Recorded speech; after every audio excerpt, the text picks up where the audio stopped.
ఇది కువైట్‌లో avenues mall అనమాట. చాలా బావుంటుంది. ఈ మాల్ అయితే ఆర్కిటెక్చర్ అయితే ఇంకా సూపర్‌గా ఉంటుంది. బయట, లోపల మొత్తం ఆర్కిటెక్చర్ అంతా చాలా బావుంటుంది.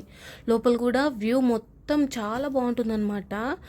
మేమైతే అసలు ఎంట్రీ నుంచి ఎగ్జిట్ వరకు అయితే చాలా పెద్దది. ఎంత అబోవ్ 14,000 స్టెప్స్ ఏసినాము. అది కూడా చక్కగా ఎంట్రీ నుంచి ఎగ్జిట్ వరకు ఎళ్ళింటే అన్ని స్టెప్స్ పడినాయి. ఇంకా మేము లోపల టర్న్స్ అంట అవన్నీ ఏం చూడలేదు. మాకు 4 అవర్స్ టైం పట్టింది ఇక్కడిక్కడ తిరగడానికే మాకు. ఇంకా షాపింగ్ మాల్స్‌లోకి వెళ్ళి అవన్నీ ఇంకా ఏం చెక్ చేయలేదు. జస్ట్ బయట సైడ్ మొత్తం చూసుకుంటూ వెళ్ళినాము. ఏదో ఒకటో రెండో మనకు నచ్చితే నేను వెళ్ళి చూస్తున్నాం అనమాట మేము. లేదంటే అవసరం లేదనుకొని వెళ్తూ ఉన్నాం. అంత పెద్ద షాపింగ్ మాల్ ఎక్కువగా ఇక్కడ కువైటీస్ విజిట్ చేస్తారనమాట. వాళ్ళే ఎక్కువగా ఉంటారు. వాళ్ళ పిల్లలు వాళ్ళు అంతా ఎక్కువగా విజిట్ చేస్తూ ఉంటారనమాట ఇక్కడ. ఇక్కడ మొత్తం అన్ని షాపింగ్ మాల్స్ ఉంటాయి.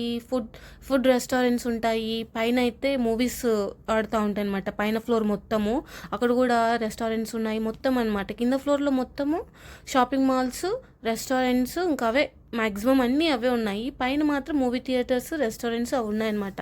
ఇంకా చాలా చూడలేదు. చాలా పెద్దదన్నమాట అసలు అవెన్యూస్ షాపింగ్ మాల్. చూడొచ్చు, బట్ ఇక్కడ చాలా ఎక్స్పెన్సివ్. నువ్వు ఏది కొనాలన్నా చాలా ఎక్స్పెన్సివ్. ఇంకా దీనికి ఆనుకొని ఐకియా కూడా ఉంటుంది. అక్కడ కూడా వెళ్ళి విజిట్ చేయొచ్చు అనమాట. అన్నీ చూసుకొని వెళ్ళొచ్చు. మంచి ప్లేస్ చూడొచ్చు.